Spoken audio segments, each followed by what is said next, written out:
Hello, ladies and gentlemen, and welcome to Prime Time Sunday. My name is Dennis Jai, and we are broadcasting from Atlanta, Georgia.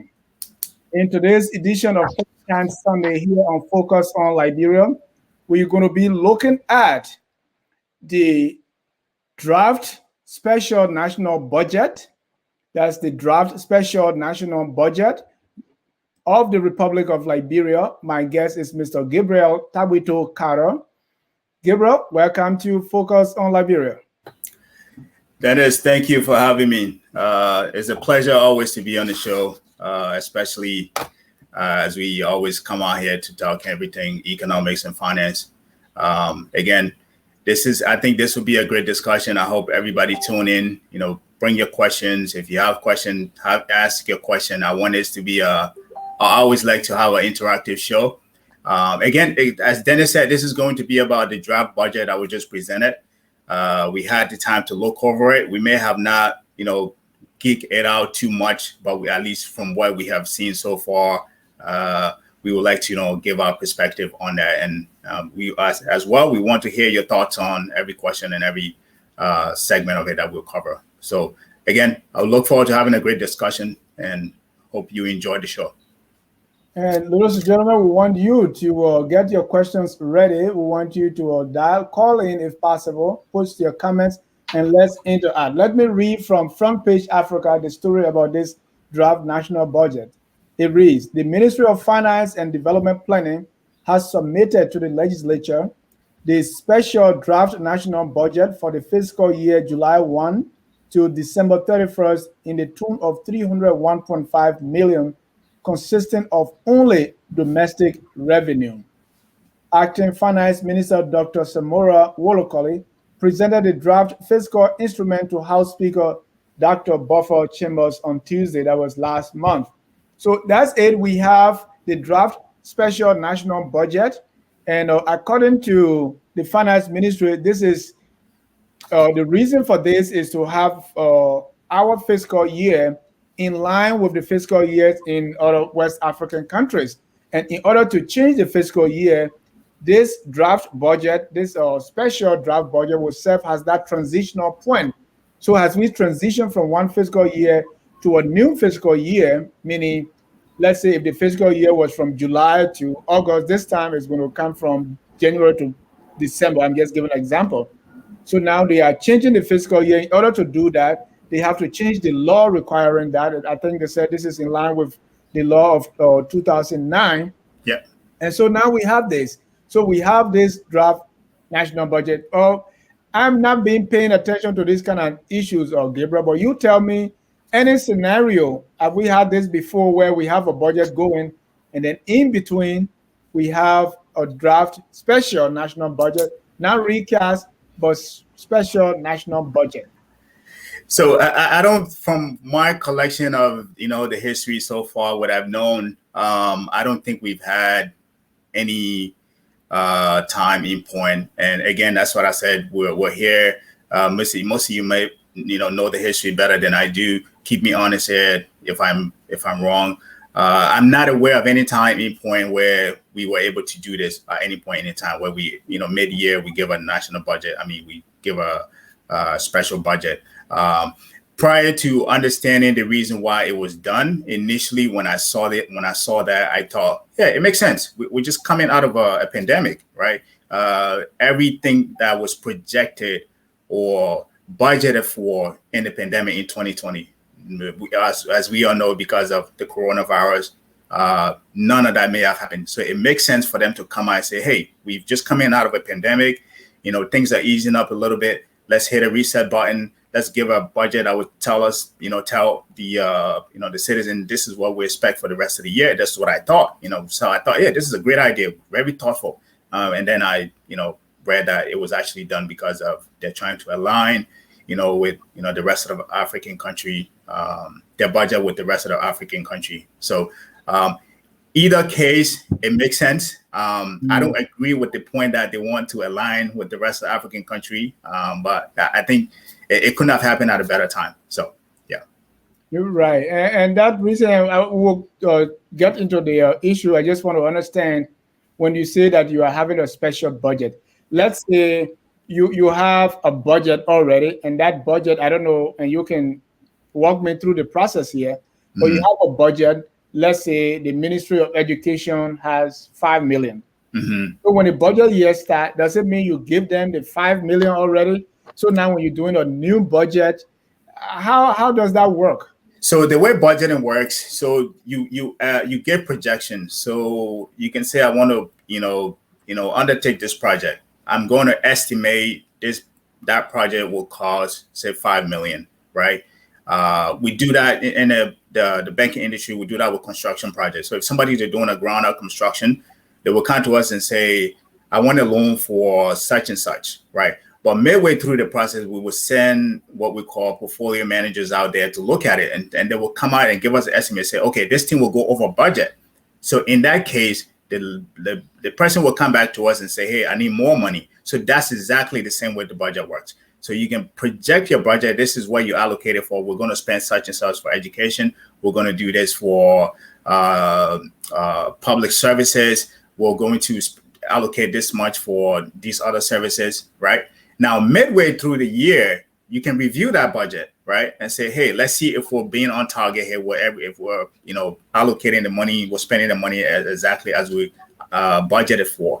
Now, in some cases, you might be under budget, which is good, which is perfect. That's the ideal case everybody want. But in most cases, not in every ministry, in some ministry, you might go over, some ministry, you might go under.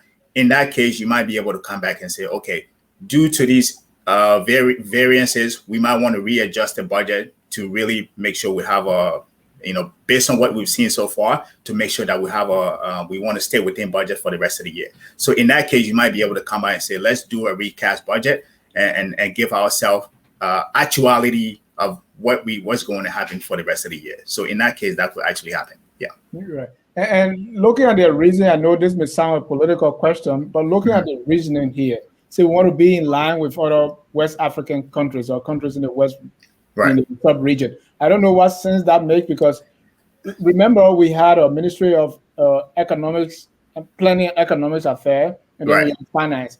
Right. We wanted to be in line with other countries, so we merged finance and economics without looking at our own or unique circumstances. Exactly. We had our school year when I went to high school in Liberia. It ran from March to December. Mm-hmm. All of a sudden, we changed that to maybe March, US, curriculum, and so we changed it from September to, I think, June. Right. We in a country, we used to take the national exam. We want to stay in line with West Africa, so we're taking something called WASC now. Mm-hmm. So this kind of changing to conform with the sub-region. Mm-hmm. I don't know to what extent we studied how it benefits or it fits our own unique situation, and we keep doing that. I think that's a great question. And I didn't, as I said, when I woke up this morning, I spent about 4 hours on this thing here. I didn't look at it from that standpoint, right? And I think that's a great question. And I think they should have done that. They should have looked at it, say, in as much as we want to be on a level playing field with the rest of the region, but how is that going to benefit us? Or I don't like to speculate. Again, it could be politically motivated to say, hey, we just want to, give people something to talk about to distract her from, everything else that's happening. But I think in reality, that's a great question that they should have, thought about. Hey, is this going to benefit the rest?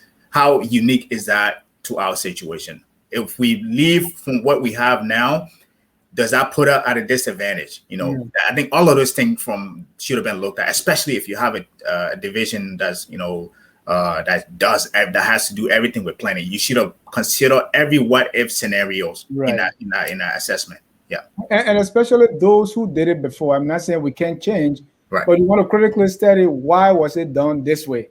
Like the school system. When I went to school, so Flag Day, it used to be a big thing all over the country. This time, Flag Day, schools are closed. Right. So, and for those of us who are going to school in the interior, around August is harvesting season. So you have the leverage. They will tell you harvest your own rice and sell it so you can buy your things for your Flag Day. For your Flag Day, yeah. Now it's not around that time anymore. Yeah, so what do we do? Right. And the farming season, around the time we have vacation, that's the time the students will leave Monrovia, the city area, and go in the interior to help their parents brush the farm. Right, We right, used to look forward to that kind of season, and also it coincided with the Christmas season we have having to play, and so right. that used to be the time of the year, man. Now Yeah. you change that. Yeah, I But think that was, I mean, not to go off tangent here, I think that would have been a great system. You know, it gives kids coming out of school somewhere to go, something to look forward to, as opposed to just staying around Monrovia and lounging around. You look forward to going to the village and helping your parents. You know, we used to do that too, you know. Yeah, so I think that would have, you know, but again, it was done, for me, I think this was done in expediency. They didn't really put too much thought into it. They just thought, hey, let's be on line with the rest of the African country in the region. And I think they just went forward and did it without even giving this thing a long-term overview and really consideration of what is going to, how it's going to impact the rest of the country. Yeah. And so we are here today. Our topic is the draft special national budget. My guest is Mr. Gabriel Carter. Gabriel, we're going to go through we're going to look at this budget. And so what we want to start with, the things that we're going to go through here. Yeah. And, as I put this on the board, just in one or two sentences, give our viewers what we'll be talking about. Let's start with this one. Yeah. Where you say the macroeconomic outlook. So describe it for all in one sentence. So the way they look at the macroeconomic outlook is that, you know, one of the things they talk about the setback in their I have a hard time pronouncing this PAPD agenda, right? Yeah. So, and that's because of the pandemic. You know, their reasoning is that, you know, the pandemic actually caused, you know, setback in their agenda to reach their target, right? So, given what is happening in the global market, you know, there's, you know, things are picking up, right? So one of the things they talk about, which is true, I agree with them on that, is that things are picking up, right? Despite what happened in 2020, things are picking up right now. So because of to quote them on it, they said a firmer increase in the commodity prices. So they projected 3.6% increase in GDP, right? So you're coming out of a year where you really had, you know, no growth at all, but because of steady commodity prices, you're now projecting, you know, 3.6% in GDP growth, right? Another thing they talked about is said, this one, I don't agree with them. And we're going to that, Gabriel. I want to give our viewers what we're going to be discussing. So the first one is the macroeconomic outlook. Macroeconomic activities. I mean, everything that's happening in the country and again, in globally, and how that is impacting Liberians and Liberia on in their wallet. Pull it that way. The second, we see the revenues. The revenues breakdown. So that one is pretty much how much revenue they make and where those revenues are coming from. We also look at government efforts to stimulate the economy. Right. So because of the pandemic that happened, you know, the recalibration I think was necessary. So they're looking at effort of how things that they're doing to actually, you know, put some fuel back in the economy to keep things going. Right. Then the expenditures. The expenditure is just a breakdown of, you know, all that revenue they're making, where they're spending it, and what ministries are getting what. Right. Investment. And then this one here is the investment, you know, public sector investment plan. You know, in as much as you know, I think private sector is needed. The government also doing certain things to invest in the public sector that will help aid that process as well. Your favorite word, PAPD? PAPD. This is, you know, this is how the administration is getting its fund. So they're projecting, we will go into it further on, but they're projecting where you know, most of the revenue is going to be coming from. The source of this revenue will be coming from, and how that is going to help them accomplish their agenda. Yeah. We'll talk about the expenditure. We'll talk about the revenue. Right. And let's talk about debt. Yes, and this is my favorite part of it because I think it assess the entire country in its entirety, whether the debt we're taking on, whether we can service it. This one give us a breakdown of the debt, you know, how much of it, who we owe, how much we're paying to them every year, how much percentage of that budget we're paying we're paying towards that. Yeah. Then the ones that go to Sino. Yes. Counter development funds. Yes, this is another thing I get a little antsy about when I talk about it, because every time you talk to people, they say, we want to see decentralization. But if you look at the budget, the things that are happening in the budget tells you otherwise. What you're allocating some money towards. Anyway, long story short, this is how much money is allocated to each country to what we call county development fund. So that's pretty much what that talks about. And normally we have a popular quote that says numbers don't lie, but you added to it, and I want to share that with our audience. And why you say so? Yeah, I said numbers don't lie, but people use numbers to lie. And and the reason why I said that is because, yes, numbers do not lie, but I can use numbers to manipulate you and let you believe that, what I want. I can use numbers to persuade you, right? The numbers that that are in this thing here don't lie, but I think some of them were inflated to persuade people to certain things, and this is why I added towards that as well. Yeah. And we're going to go into all of this again. If you are just joining us, this is Focus on Liberia. We are discussing the draft special national budget. Yeah. And my guest is Gabriel Carter. He's an underwriter. He's a VP. Gabriel, you got a big title. What is that again? Currently it's AVP, Assistant Vice President. Yeah. He's the Assistant Vice President. All right. Gabriel, let's go into the budget now, and let's start with the macroeconomic outlook. What are they looking at here? So as I was talking about earlier, so the government is actually, they know that the economy contracted 3% because of the pandemic, right? Which is true, right? And that contraction happened mostly in the rubber industry and the iron ore, right? And also the sector, the service sector, which is comprised of 40% of the economy, have severely impacted, right? One of the things they also talk about is the shortage of Liberian dollar in the economy, which I think we did a session on, of the shortage of money in bank. And one of the things they talk about here, which I don't agree with, and again, this is why I think I tell people that numbers don't lie, but people use numbers to lie, is they said because of the shortage of the Liberian dollar in the economy, it resulted to 10% inflation drop. So our inflation supposedly is supposed to be at 20%, but because of the shortage of that, the Liberian dollar in the Liberian economy made the inflation to drop to 10%. I don't agree with that, because that from a basic economics, and that does not make sense. Just because that's voodoo economics. I think that's the perfect way to describe it. That's you saying because we don't have money in the Liberian economy, so the inflation is going to drop. That does not stop prices from going up. That does not stop prices. People in Liberia know that prices are high right now. So it's again, that's one of the things that they talk about in there that I don't agree. Again, I think you described it perfectly. That's pretty much voodoo economics. They also talk about, again, this is an overview of the international reserve. And that's one thing I couldn't understand. I don't know what they meant by international reserve, that is strengthened from 2.3 months to 2.5 months. I couldn't wrap my head around that, but supposedly that's supposed to mean some kind of improvement in the economy, but I don't know what they actually meant. I don't know if they actually meant the reserve of the country, or what they actually meant by that. Because international reserve will be our international reserve, the money we are keeping outside for this. That's what I thought. That's what I thought it was, but just the way they describe it. But it's strengthening strengthening.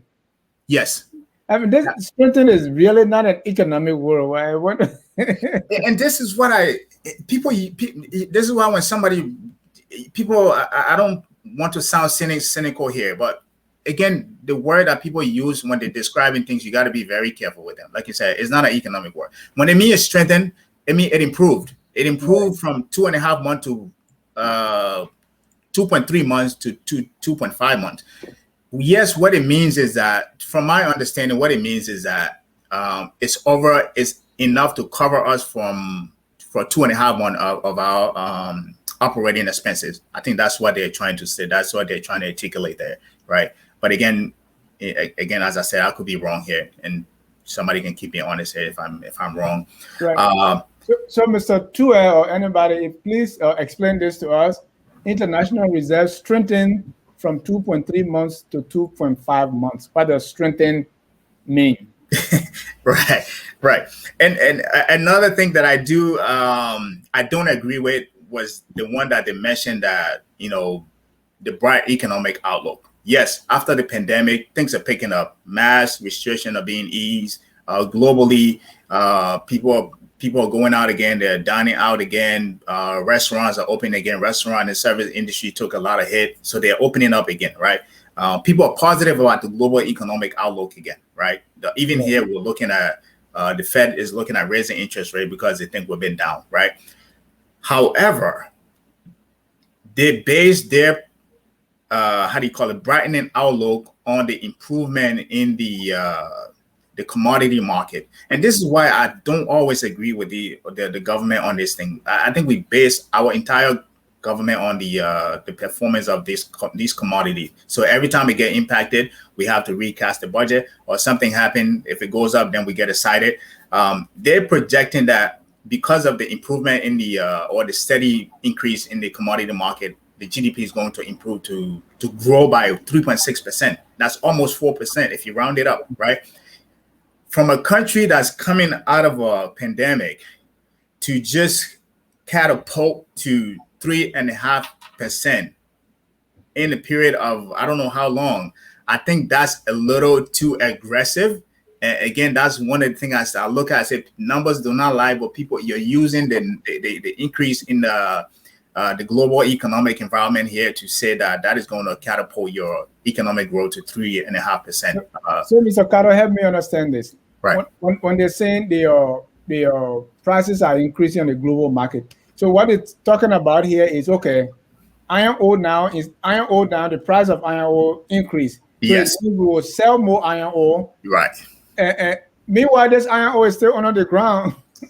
So you are not really taking into account what you're going to use to get it out first. And you say, right. Oh, since the prices on the international market increase, it means we're going to sell more stuff and get more money. And interest is going to increase the economy. Right. Is that That's exactly what they're saying. That's exactly what they're saying. What they're saying is that, just because this happened, it's not that you made a great point here. It's not that we have a reserve of iron ore that we're just sitting on in a warehouse and we didn't sell because of the pandemic. And now that the iron ore industry is improving, to say we're just going to sell this and just make the money. Of course, you're right. We'll have to dig those things out of the ground and sell it. So that's a little too aggressive in their projection there. Yeah. And why they're doing this to make things look good?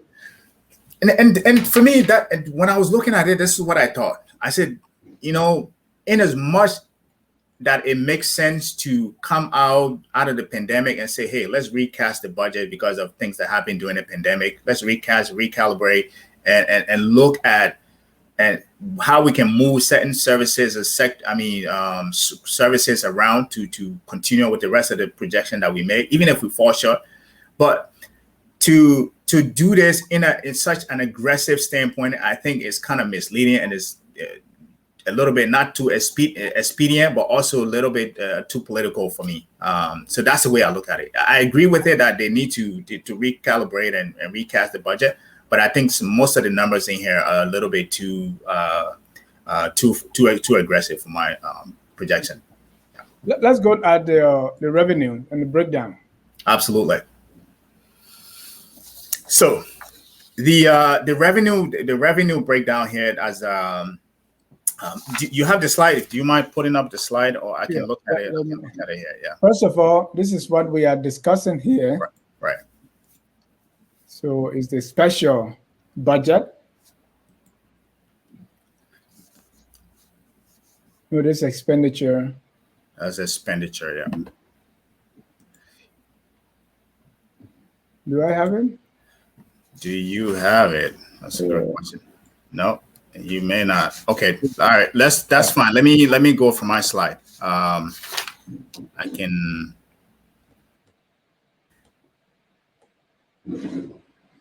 Yeah, go ahead.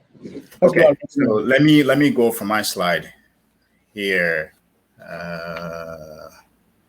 Because we are expecting a tax revenue of 227 million. Yes. So yeah. So I have it here. So the hold on one second. Okay. So yes.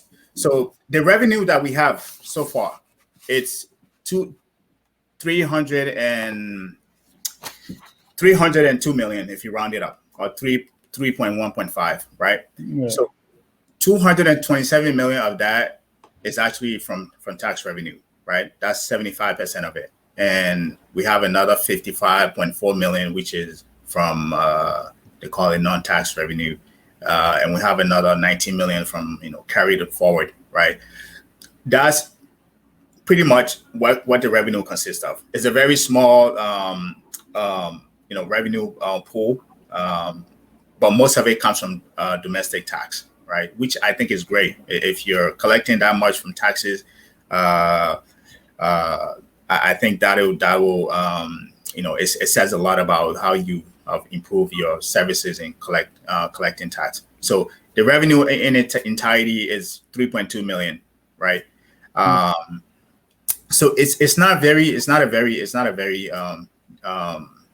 what I call detailed revenue from their projection standpoint. Yeah. So and they said this recast or this new budget is based on only domestic revenues. Right. And in breaking that down, tax revenue account for 75%, right. non-tax revenue 18%, carry forward 6.3. Right. What is this carry forward?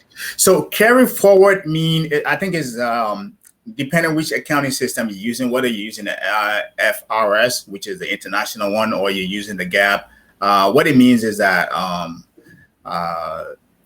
unrecognized, one they didn't recognize in the previous service, in the previous budget. So you carry it forward to the next one. So that's pretty much what that means. Yeah.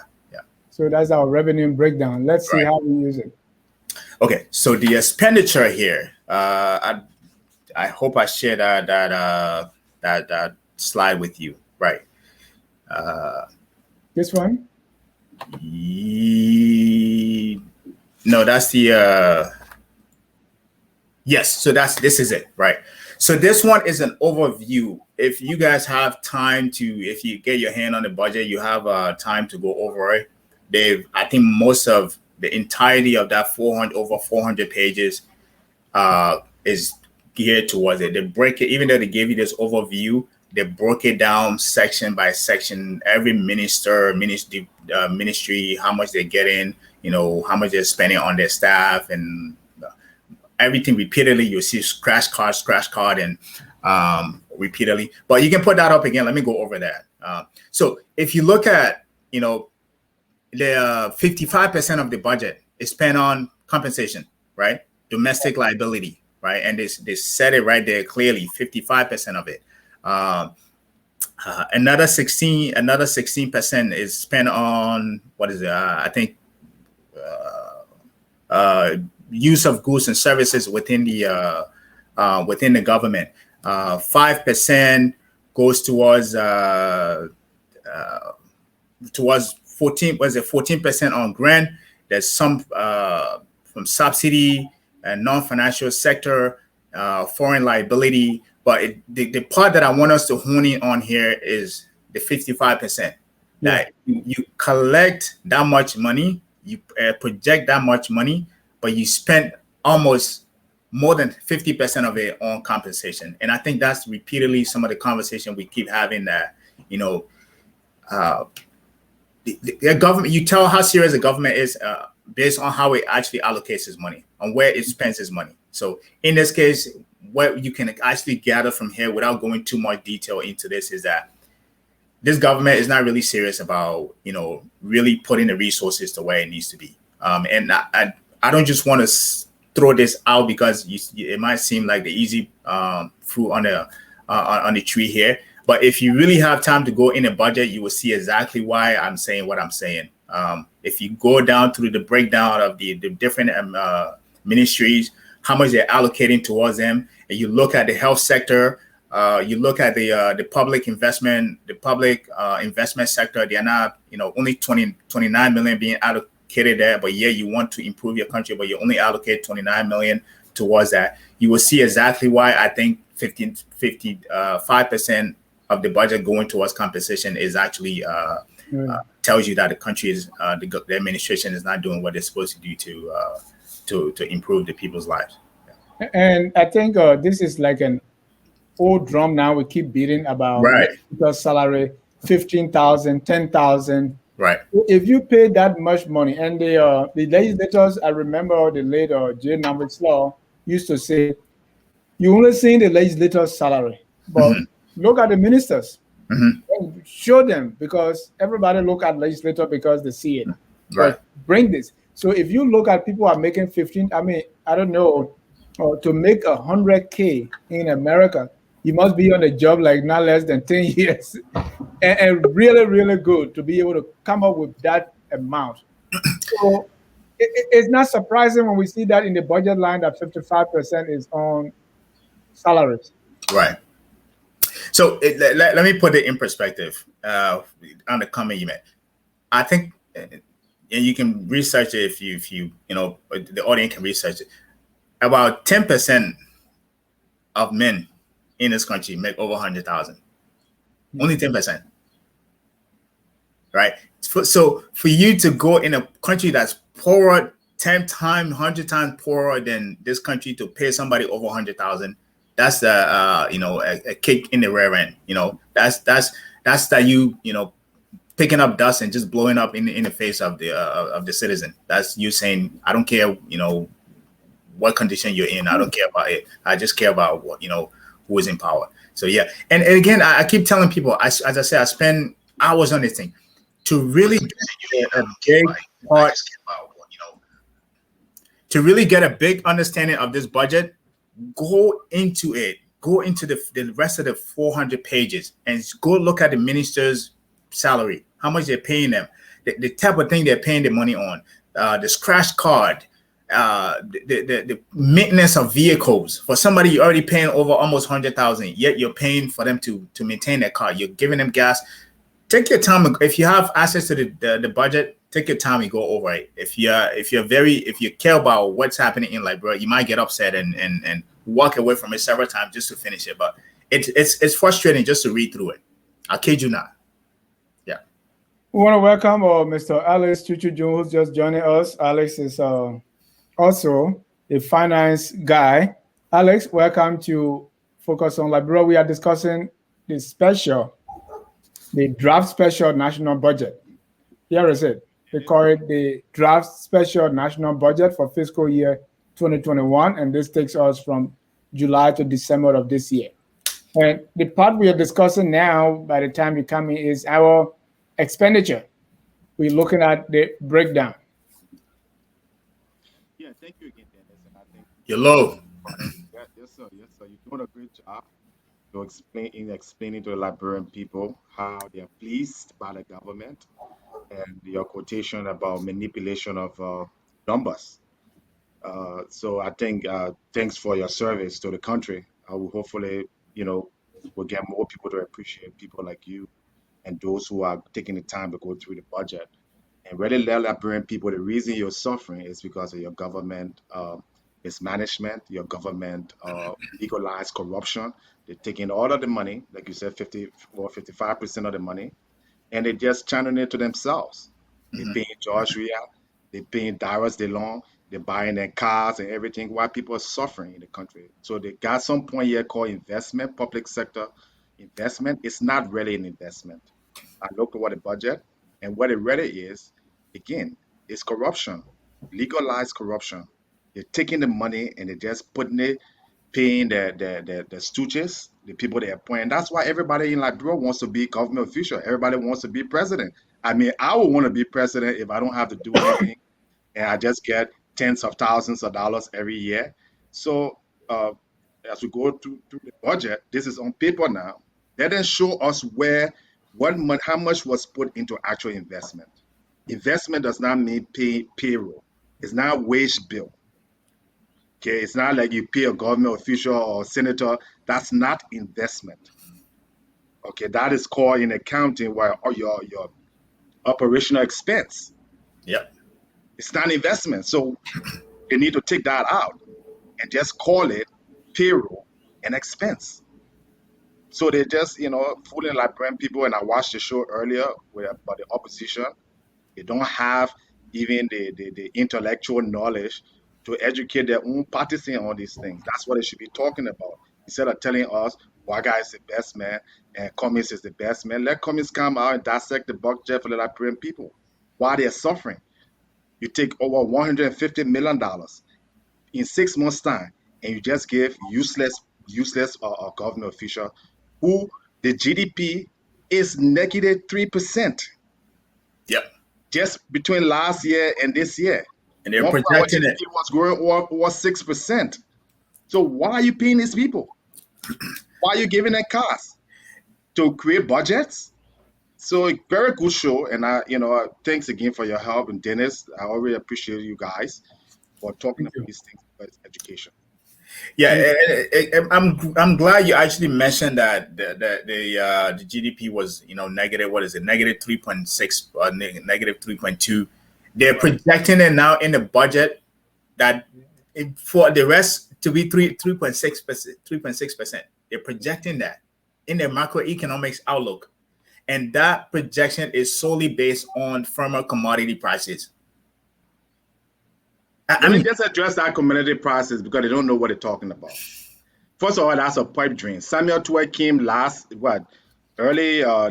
year, and he told us that the bonds they were issuing, that the country will improve the GDP from last year with negative almost 2%. And he told us by now when the what you call it, the right size, the word that they use, what they call it, changing the salary figure. Remember, y'all remember harmonization. We got the tapes, and we're going to play them some point. That the harmonization was the reason why Liberia wasn't growing, and once they harmonized the budget, everything will be okay. They've done that. Mm-hmm. They also told us that once they print more money, then the government, the GDP will improve. They've been wrong. Yep. The GDP has been declining, and there's no way in hell Liberia GDP will be 3% this year.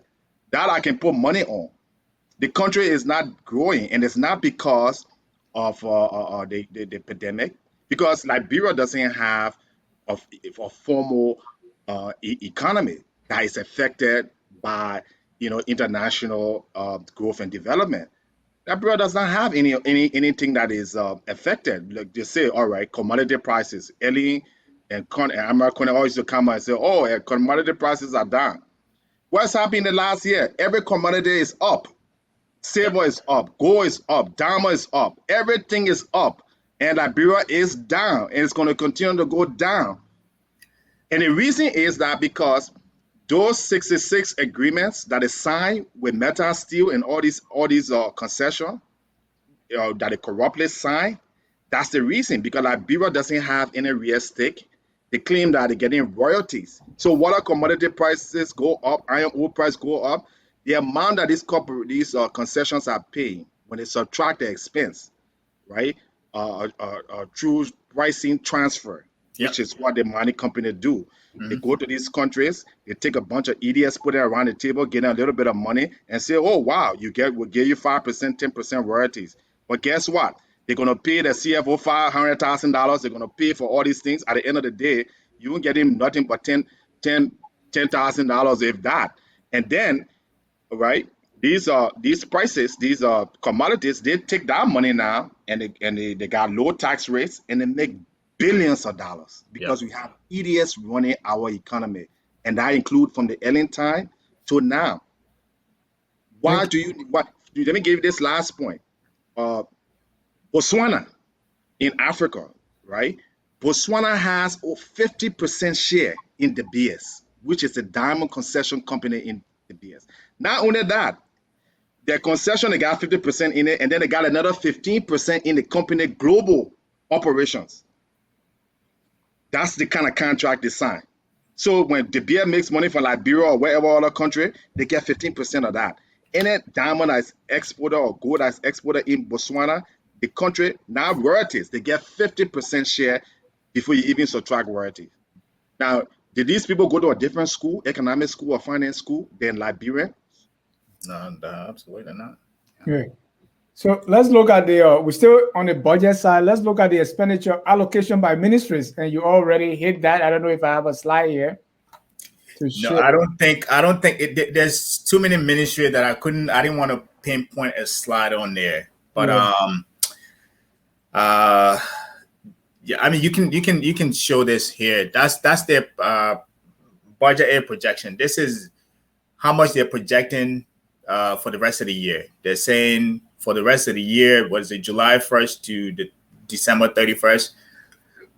This is what the sources in which we expect to get revenues from. That's going to aid our PAPD projection. And as you can see, what was that?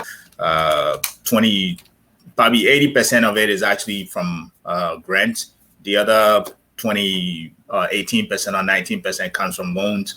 Now, these are projection, and they're telling you exactly where those are going to be coming from municipal government, public administration, education, the health, social services and development. That's the projection. Now, the one that I was talking about, which is the breakdown in the expenditure in terms of revenue. I mean, in terms of expenditure from ministry to ministry. Yeah. It makes up the entirety of this budget. But if you get through it, you really take your time to go through it, you will see. Let me just give you an overview. Bulk of it is spent on the president. The other one is actually the ministry. What do you call it? The public, the guy who oversees the president. Ministry of State for Presidential Affairs. A public affair. Ministry of State for Presidential Affairs. Ministry of State for Presidential Affairs.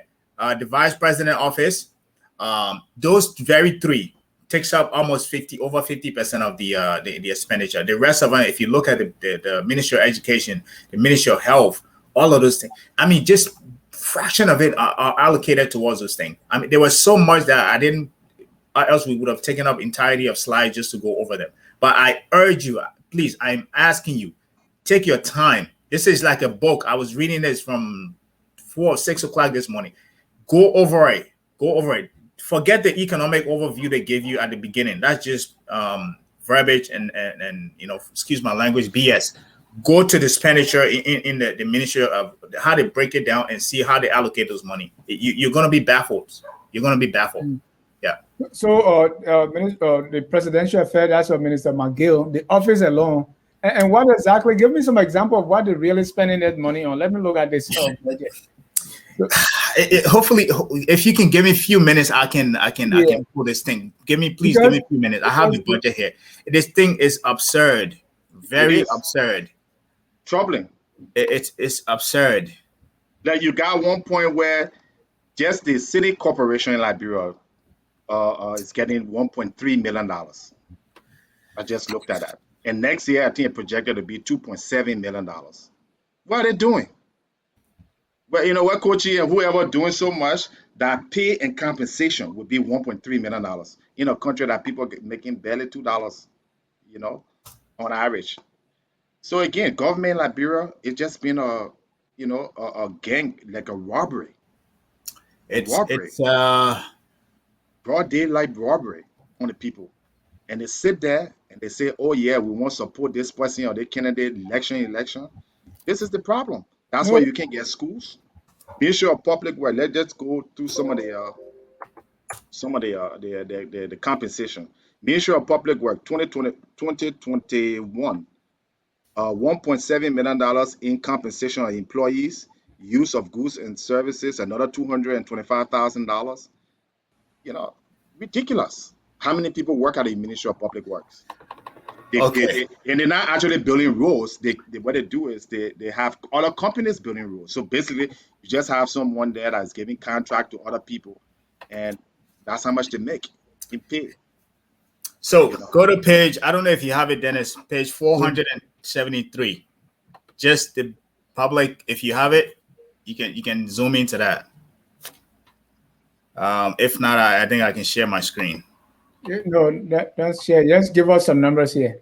Okay, so the What's the page, Carla? What's the page? 473, right? And it's a major object of expenditure for that ministry, right? So compensation for employees, right? For 2009 was just over 2 million. 2021 fiscal year, we're projecting over 3.5 million. Please, just give me 1 second here. Let me put this in perspective of how much increase that is.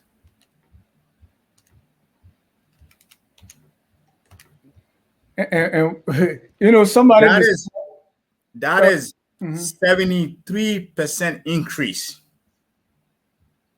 from 2.2, just over 2 million to $3.5 million, right? Just in over a year. Now, that's just on the compensation, right? The compensation of employees. Now, the use of goods and services, it declined a little bit this year, right? So in 2020 year was 7.7. This year it went down to 5.7 million, right? That's what they're projecting. And you have grants, right? It went up to 75,000. It went up to 1 second here. I think somebody's calling me. Somebody told me that the government is almost like is that in Somalia? You know, people just form these armed groups, armed gangs, and then you go overthrow, and then you bring all your people, you extract the minerals, and you rich yourself. In Liberia, it's not armed now, but just form your group, form a political party, get your political leader, support them, get to power, and then you start to eat. Yeah. Mr. Gabriel, you are muted. But let me just make another point here. If you go to the budget in the annexes, you will see where it said domestic liabilities, right?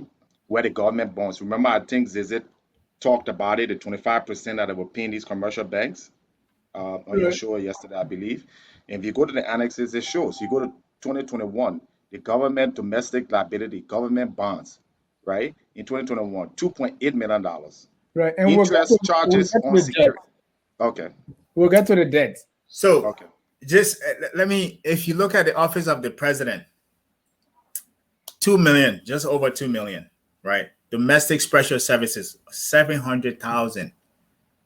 National security secretary, 70,000. I mean, these things, you look at these things, it kind of just baffles you that people are spending this kind of money on in this administration in a very, very, very, very poor country. Very, very poor country, where you know, the moment you step out of Monrovia itself, you're looking at poverty in its eye, like abject poverty. But yet people feel that brazen that they're able to just, you know, take resources off the plate of their own citizen and walk around boldly and feel comfortable doing that.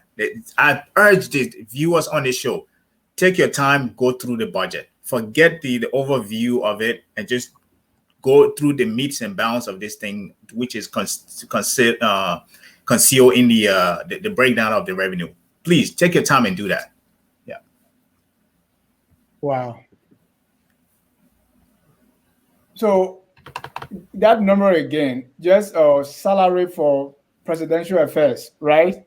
You said it went up. The salary went up by 75 or 73%. 73%. So I will. Let me go over this again. So in 2019-2020 budget, it was just $2,063,445, right? The 2020-21 budget is $3,554,368, right? Now, that's, I don't want to just dumb down thing here, but I'm going to do it. So you take $2,063 minus 3.5, that leaves you to 1.4 million, right? That 1.4 million divided by the 2 million, that's 73% increase. 73% increase. Now, I think Alex mentioned this earlier. It's easy to give us these numbers, But what most people will like is what contributed to this level of increase? Like, what are you doing so much that warrants this level of increase in the budget?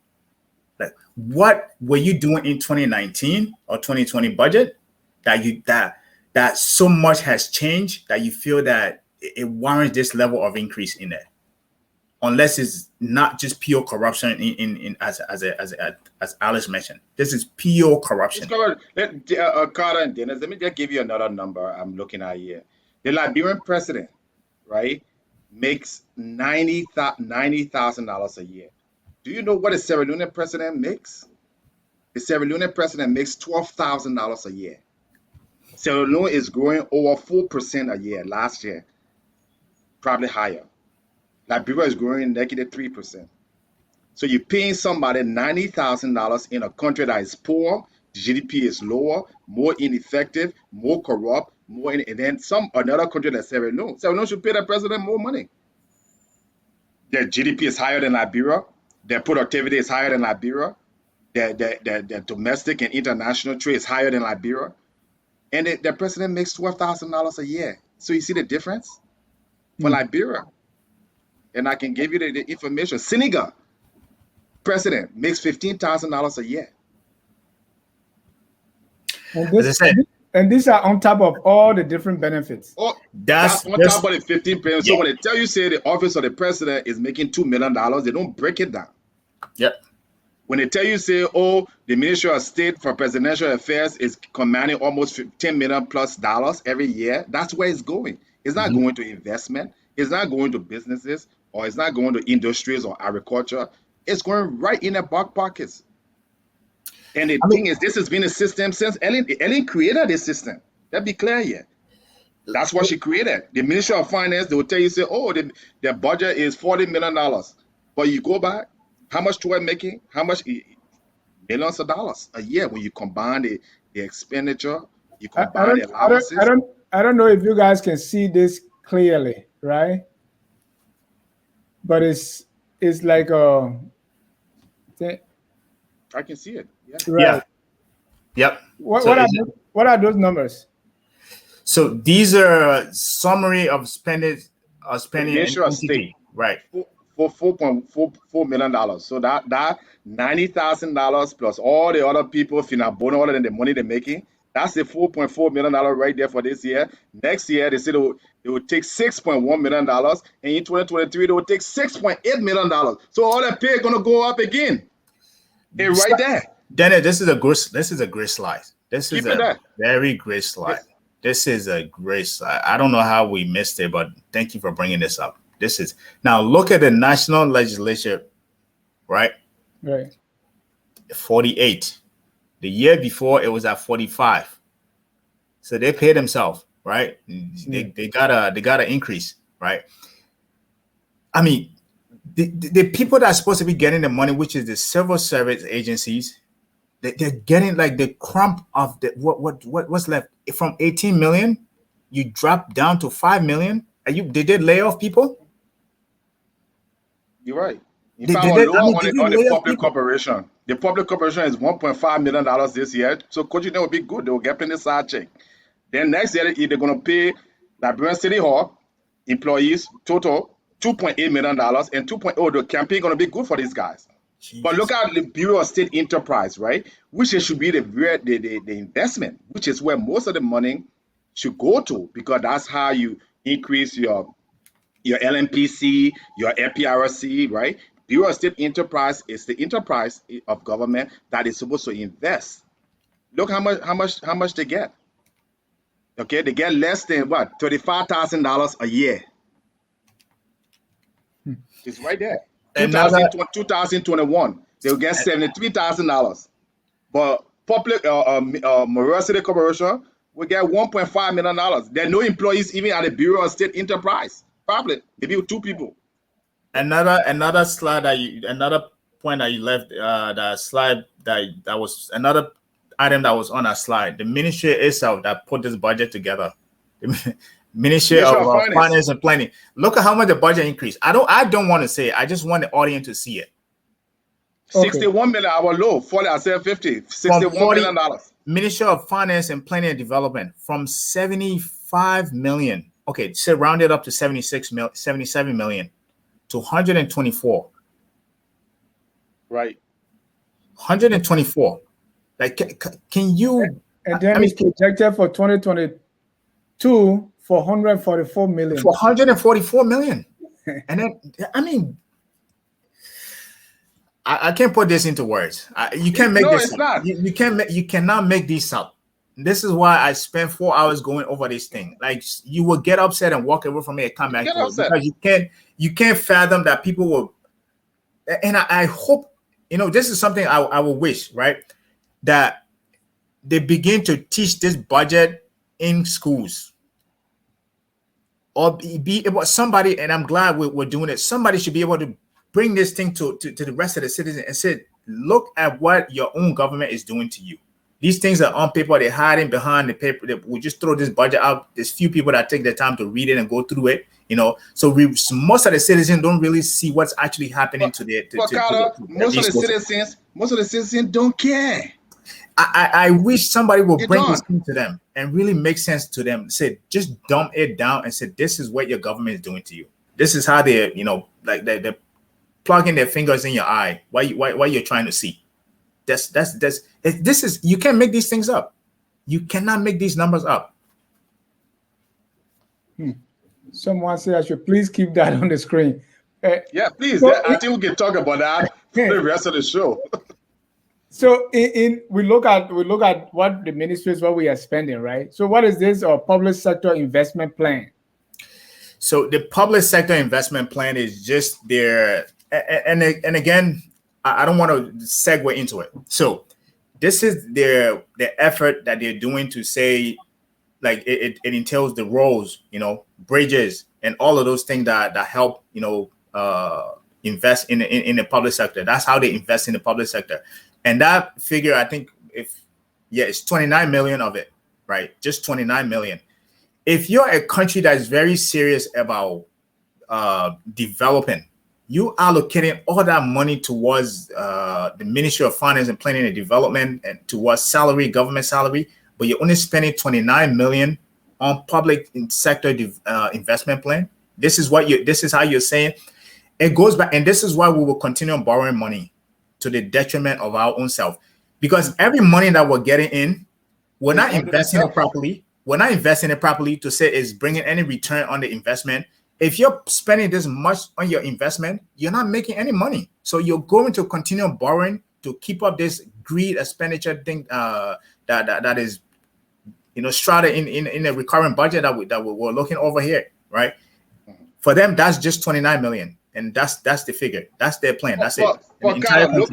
Look at this Bureau of State Enterprises, $70,000. Isn't that a mockery? Yeah. We don't have any enterprise in Liberia. We don't produce anything. Everybody talk about, hey, the president got farm. Hey, we should invest in agriculture. If you invest in agriculture from the government, State Bureau of Enterprises should be the part of the budget that you put millions of dollars in. Correct? Correct me if I'm wrong. Yeah. Because that's real investment into your infrastructure, not infrastructure, but into your produce, your different industries. And you got nobody working there. But you got how many people are Ministry of Finance that is getting over $70 million a year, and they're producing now one pencil. Ministry of Finance does not produce a pencil. Mm-hmm. They do not grow a billboard. They get paid to write reports. Yeah. Which the budget is here. I can tell you, Liberian government can give me $1,000. I can put a better budget together. I'm sure you can do the same thing. Absolutely. So all year, all they spend around this nonsense that you can go on in Excel and just take the number and put it there. Yeah. But what are they doing at the Ministry of Finance? What investment have they made in the last 3 years? No. Dennis, this is I mean, without sounding like a broken record here, this is appalling. This is it's kind of nerve-wracking if you really care about what should be happening in the country. I mean, just going over this budget, it just tells you that, without signing to NC, it just tells you that, those one, they don't know what they're doing. Two, They don't know where to the little money that they get. They don't know where to allocate it to make the best of their investment, to make the best of their money. Three, again, they don't care about the people who they're representing. They can just come out and just throw any numbers together and think that is going to. So out of that investment plan that I mentioned, you know how much they're spending towards roads? 8.5 million. Just 8.5 million. 4.1 million of that, of another 4.1 million goes toward energy and service sectors. And service sector, guess what? It makes 40% of the economy, but you're spending 4.1 million towards it. Wouldn't you think if this is more than a fraction, almost 0.5% of your economy, wouldn't you want to spend more towards it? To say, if this makes up 40% of the economy, I would want to spend more in that area to say, okay, it create more jobs because it's 40% to create more sector jobs, but only 4.1 million. And I'm not kidding you on this. The road, if you talk to any person in the CDC, one thing you will hear them say, oh, this is the president who built roads. This is the president who built roads. I don't believe in words. I believe in numbers, right? Look, for 8.5 million. That's how much they're spending on roads. How many miles of road is that? Exactly. How many miles of road would that even build for you? The gender ministry is 1 million. So because 2020 was 1 million. Then 2021, 3 million. So it started going down now. So the projection for 2022 is another 1.5. 2023 is 1.7. And if you look at that, I don't think maybe 90% could be salary. And then and then there is a beautiful roadmap that was done at the beginning of the year. Rape is now an epidemic, and all that. And this is what we get. Yeah, it tells you about their, I think they made a very, and this is why I don't believe what people say. I believe in action. If you look at their statement under that ministry of, that you just talk about, they talk about how they want to, effort. I think in the introduction of how they want to improve the equity with women being in the government as well. Yeah. But if you look at the budget here, that what they're allocating towards that, it tells you contrary to that, something contrary to that. If you're reducing the budget allocation towards that, and most, as you said, which I believe you, I think you're right. Most of it is going towards compensation. Right. You don't really leave much. Carla, that's not a thought. It's there in the budget. It tells you what the compensation for each ministry. Right. All of this is going to compensation. That's going towards youth and sport is barely over 2 million or 3 million. Youth and sports. We talk about all the youth, the Zogos and everybody else. Youth and sports. And anyway, we are out of words really on this. But my question is, okay, let's touch on the debt before we even break in our comments. Yeah. Because the projection made for the increase in GDP to 3.6% is based on commodity pricing on the world market. Prices going to go up, so we're going to sell most of our things. Because of the GDP going to go up. Mm-hmm. Now, how much debt do we owe? What? So the total debt outlay is 1.5 billion. And I repeat, it's billion with a B, not million, $1.5 billion. Right? Now, of that, the servicing to services, to service our debt annually, we pay 34 million. Right? Let me just give you a snapshot of that. Right? So 34 million divided that by the 3.2 million that they're projecting, right? That's about 10% of it, or 12% if you annualize it. 12% of every revenue we collect in a year goes towards debt. Make sense of that. Just make sense of that. And I'm glad they issued this budget, and this is what I'm urging people to geek it out. They give you a scenario of payoff in our budget. They give you a scenario of payoff. At that rate, it would take 50 years, long term. 50 years. I'm not kidding you. That's in the budget. They give that to you in the budget. That's the 4 point, that entirety of that 1.5 billion, right? That's 50. This is not something that's we're just going to separate right now. It's going to take 50 years to pay that off. But what I want you to focus on is the 12% of every money you're taking. You're just using. Imagine, I like to put this in layman term. We all have credit cards here, right? Yeah. Imagine every paycheck you're getting, right? Your entirety of your paycheck throughout, or your salary throughout the year, you're spending 12% of that to pay credit card debt. Just make sense of that, and see if you ever pay that off. So with 1 point, so let's say if it was even like 1 billion, it was 1.5, you'd be paying 100, right? And 20% plus every year is 1.5. So you're paying around $140 million. And it's right there. If you go to the annexes, it tells you exactly where it's going. I look here, it said interest rates on security, right? 2021, right?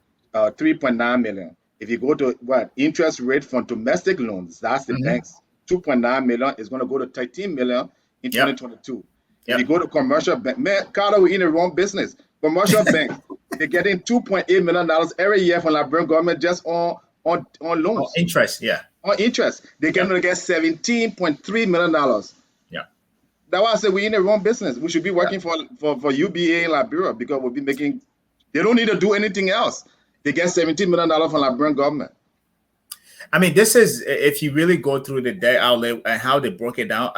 One thing I want to give them credit for is that you're giving somebody a gun to shoot you, right? They put everything in that. That's one thing they're good at. They're good at writing report, and I give them credit on writing this report. It's like somebody made the mistake, and they tell you, just give it to you and say, hey, this is all the mistake that I made. Here, take a look at it.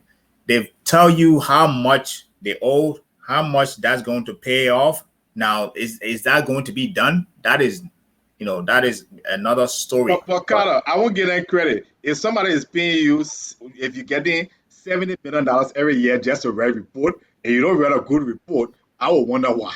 I agree with you. I agree with you. What I mean? The Ministry of Finance is getting $70 million plus every year. That's all they're supposed to. That's all they're doing, writing reports. They're not investing. They're not doing anything. So they should be the best report writers in the world. And what I'm saying is that everything that anybody.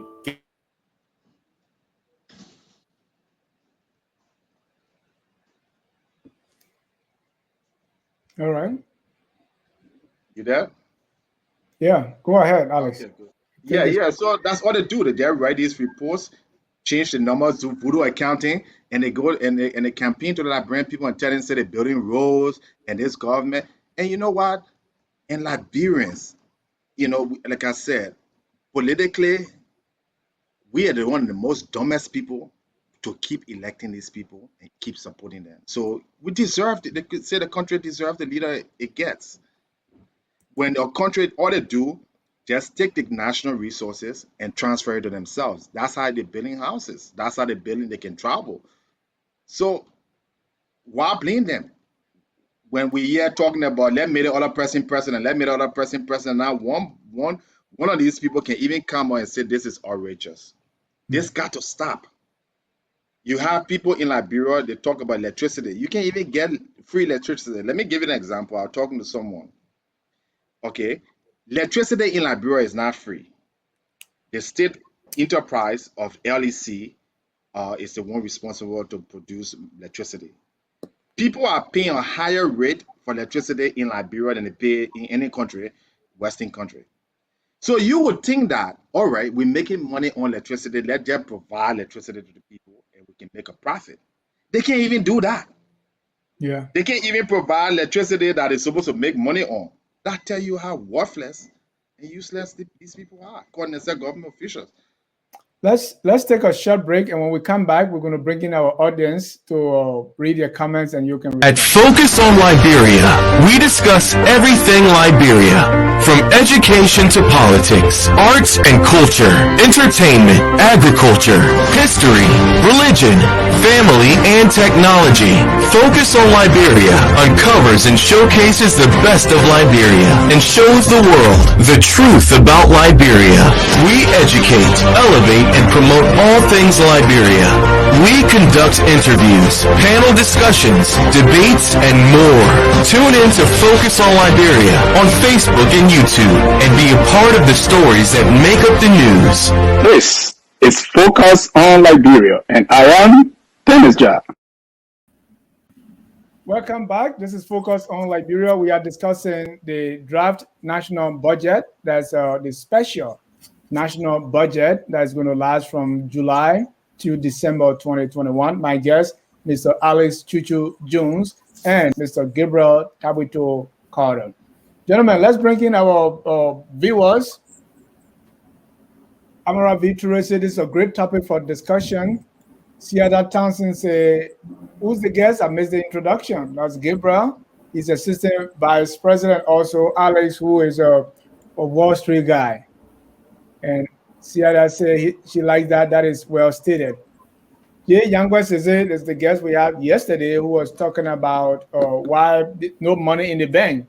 He said, what is the amount of revenue, payroll taxes, excise taxes, royalties, and taxes based on corporate income does Liberia get from the commodity sectors?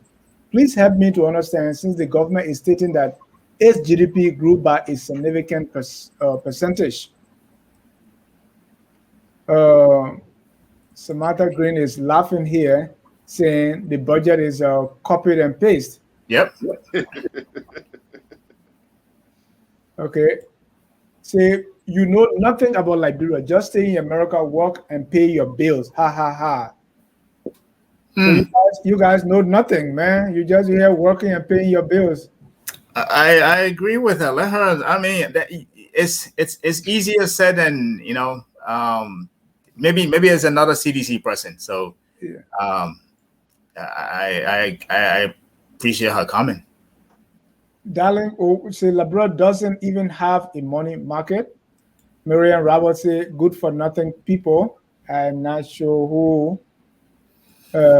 Undefeatable Bill say wow, Liberia. People are, and there's the thing. And we were talking earlier that they put everything, they kind of present their own rope for us to tie them.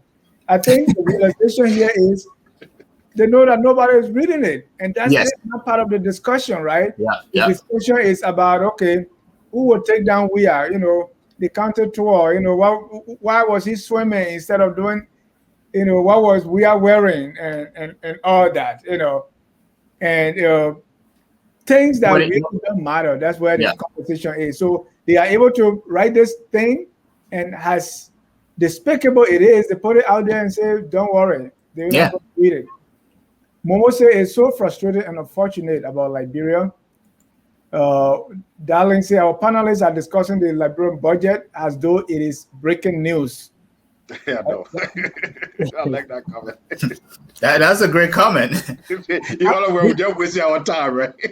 We have to, though. We have to. And I wish this is something I think we always talk about here. We have to talk about these things, because back then nobody covered these things. They would just put this budget, they fly under the way, and people go without talking about them. Like you just said, we talk about other things than we're supposed to be talking about this budget. So in as much as I think it's a breaking news, we need to be talking about it. Yeah. And Armstrong Jabba say when he went through the budget, he cried for a week. Yeah, I would too. Liberia offers saying they are working for Liberian people. If so, why the people don't, how much they have been paid? You can't be working for us and you pay yourself. It's wrong and unacceptable.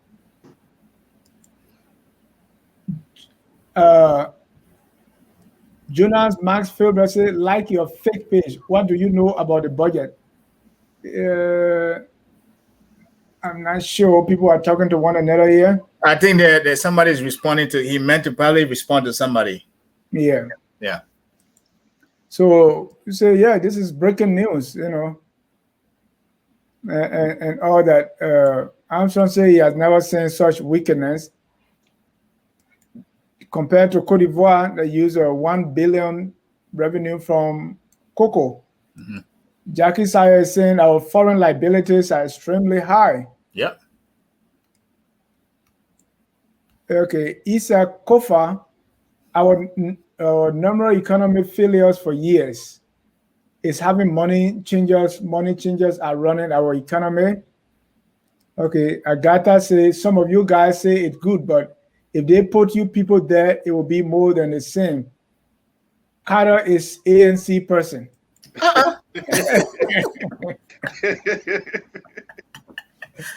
And that's where the discussion goes all the time, you know. Aye, aye, aye. But here's the thing. On a serious note, this budget now, as we are discussing it, as is being presented to the national legislature. Yeah. There we have opposition, we have pro-government, we have all the people. What are they going to do with it? What are they going to do? I mean, and is it going to be like an open hearing that we all be part of it? I don't know. I wish this is something I wish, and I would, you know, I don't want to disclose name, but I was talking to somebody offline about this, that I wish one of the opposition will come out and dissect this budget as it was presented. These are the things your constituents need to be hearing. These are the things the people you want to appeal to need to be hearing. How, if you were to come in, how are you going to manage this thing differently? If you were to come in, how you think you're going to allocate, you know, resources differently that will be absolutely different from what is actually presented in this budget. I hope somebody from the opposition can come out, whether it's from the the CPP or any subset of the CPP, to really come out and really give a different outlook of what they would do and how they would do it on this budget. I wish somebody could do that. Absolutely. And that's why we've been asking. And you know what they tell us? They said, no, we aren't supposed to present our plan until after the primary. We aren't supposed to tell us how we're going to do things differently. Because if we say so, CDC will steal it and do it, and they get the... Listen, I hear that all the time, Alex. I mean, Dennis and Alex. I hear this all the time. This is like, listen, in business, I can come out, you go to pitches, if you go to investment, you go to pitches all the time. People go out there and pitch their idea. Does that mean somebody cannot take it and do anything with it? Of course they're going to. But every plan, you know how you're going to execute it. I can come out and tell you my plans. You don't know how to execute that. I know how to execute it, right? And that's the mistake people make. And that's a poor excuse to say, if I tell this person my idea, they're going to take it and do something better with. So you're telling me that my idea that I've conjured up, you know everything to detail that you're going to do it better than I do, right? Even if they don't want to give the entire plan, you're a political guy. You know how to come out and give it to people from the abstract standpoint. You don't have to go in detail. Just give them to them from the gross level, right? Let them just give a gross idea of what the plan is going to be. Give them an abstract version. You don't have to go into detail how you're going to execute it. The execution part comes in when you take over. So that's a lame excuse from their part, from any person who tells you that. At least we see this all the time, Dennis, right? Dennis, besides that, if you say you love your country and you have a good idea for how people can transfer, the state resources into making the place better, and you're a politician, why would you not do that? So you're saying that if you can help the government or Joshua have good fiscal discipline, a good financial plan where people can get jobs, people can get opportunities, you're saying that, oh no, I won't do it for Joshua, then you're just as wicked and evil. Yeah. You're just as wicked and evil, because if you claiming you're a politician, your goal is saying that I love my country. I want the country to do well. So I want to put plans together for the government to implement it so that it's better for everybody. But you're sitting down there, UBA Bank and Access Bank making $8 million every year, while like bring dollars in the pocket. Listen, Alex, you're saying that, oh no, you won't wait to be president before you change that. Yeah, People will be dead before that time. And the thing about it is we have someone like Ellis Cummings, finance guy. You have someone like Benani Ure, finance guy. And these guys can really come up to break down these numbers and tell how they will do things differently. I would love to see that. And the people that can tell, if anybody tell you that, another thing, tell them to go read Obama's book, the new book he put out, Promised Land, when he was running a detail how he ran his campaign, right? The man was articulating his plan from the beginning, from the beginning, from the Democratic National Convention in 2014 up to how he ran. So that excuse that we don't want to put out our agenda after the primary, it's a lame excuse. And I agree with you. You know, these are finance people. They know how to they know how to dissect these numbers, just like we are right here. I would love, as I said, I would love, and not just me. Everybody out there, the voters out there, would love to see. Hey, that one of the commented that he cried when he read the stuff, right? Yeah. Come out and say what you're going to do differently, like how you are going to allocate resources in what area that's going to be a complete contrast from what is actually presented in this budget. You know, inform your voters. The more informed your voters are, the more knowledgeable they become, and the more knowledgeable they become, the more confident they have in you that you're up for the task to do the job. And that's just the basic principle of how you run election. It's just basic. You inform your voters so they think you're comfortable, and when they think you're comfortable, they when they become comfortable, they think you're able to perform the job. It's very simple. And next week, Sunday, we are beginning a new series here on Focus on Liberia entitled Let's Have a Plan. Because these guys have no plan, because they are afraid someone will steal their ideas. Here, Nimla is saying there are copycats out there, so when we put it out, they will copy.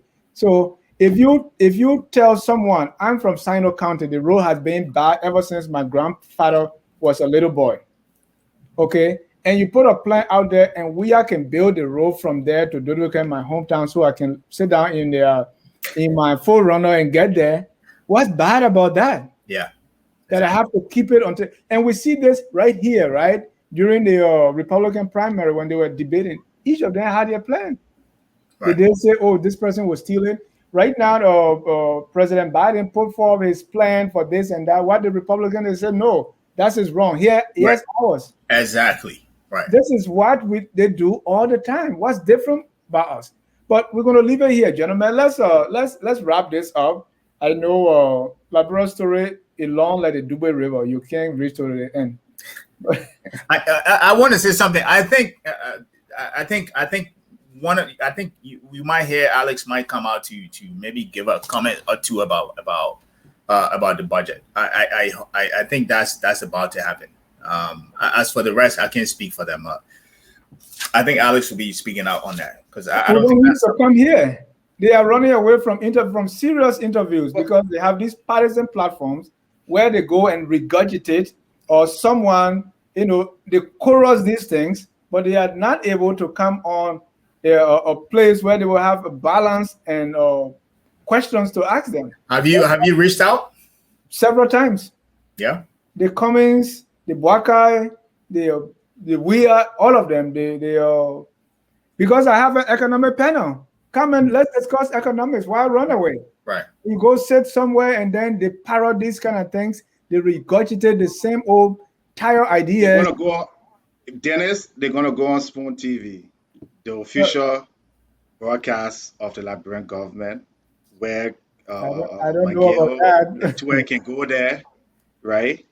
To promulgate the government. They're not interested in having a real discussion about how to move the country better. And then the same thing, the opposition, they're only going to go on the Facebook link, and that's the problem we're having. The tragedy here. The tragedy here is Alex Jones is not going to suffer. If I never went back to Liberia in my lifetime, I don't think I'm not going to drink champagne in my life, or I'm going to suffer, or I'm going to whatever. If Carter never goes back, or Dennis Jah never goes back, we want to help. But you have to help yourself. When you're electing a foolish government like CDC, or even supporting a foolish opposition like CPP, then you don't need to be helped. Because there are a lot of good people in Liberia. There are a lot of serious people that can make a difference. And you go behind these people, there's very same people that I can kind of articulate a plan, that I can see the budget, can even discuss it, and you tell them, say, okay, let's bring them 3 years, 2 years from now. You're useless. So our show is going to go on. We're going to keep making money. We're going to live our lives. And that's the truth. They want the people back home, the young people back home that are twerking on Facebook, that are begging people for phone car and data and electricity. You need to step up and start supporting good people for your own future. Our children are going to suffer. We're not going to suffer. So the responsibility of every country. You see, in America, there's Black Lives Matter, where we got fed up in America and say, you know what, this is nonsense. We're going to change Trump. But you sit there and you on Facebook there with makeup and twerking, and then you dead. Who should feel sorry for you? I mean, I'm sorry, I'm not a political correct one, but you'll suffer. Your children will suffer. Thank you. Well, gentlemen, let's go around the room and get your closing comments. Thank you so much for your time discussing the budget. This is just the beginning. We want our people to take your time and read it. If you don't have it, send me an email, focusonliberia@gmail. I will email my copy to you so that we can discuss it. Let's discuss it in around the our kitchen table while we're going on the farm. Let's discuss it in your tire shop, on school campuses. Discuss the budget. Let me start with you, Alex. You have 30 seconds. You're closing. Mr. Carter, go ahead. Yeah, again, Ja, this is, as I said earlier from the beginning of the show, this is always a pleasure coming on here and discussing these things. You know, Alex, myself, Willie, Dualu, Dr. Gompu, usually we come out here and talks about anything related to economics and finance. And I think this is actually another crux of the conversation that we usually have here. I wish this will continue for a long time, but we're out of time here. But again, only thing I can urge the voters, I mean, not voters, I sound like a politician, the viewers, is to really, if you don't have a copy of this budget, please reach out and get a copy and go through this thing. If you have issue understanding it, we can do another session again where you can prepare your question and come out here and ask your question. These are things that are important to Liberia. This is what makes the backbone of Liberia. This is what your country stands on. And you should be very well concerned about these things. And from what we have seen through this budget, it tells you several things. One, that the government in power don't know what they're doing. Two, they don't know how to allocate spend the resources in where it needs to be. And by going through this budget, it will give you a good understanding of exactly what we're saying here, that, you know, this government doesn't know what they're doing. And please, I urge you, take your time to go through it. If you have any question, maybe we can schedule another session of this thing to go over it. Yeah, thank you. Definitely. That session will be mainly question and answer. Yeah. Get a copy of the budget. Let's go through the numbers. Alex, closing comments. All right, we're having trouble with video there. We want to say thank you so much for watching. Keep your dial set here on Focus on Liberia, where we educate, we elevate, and promote all things Liberia. Until then, my name is Dennis Ja, signing off. Whether you believe those guys know what they're doing or not, whether you believe opposition is a better alternative, has a better plan, regardless which side you stand, we are all Liberians, and that's the song we close with tonight. We are Liberia. Liberia is our home. Liberia people.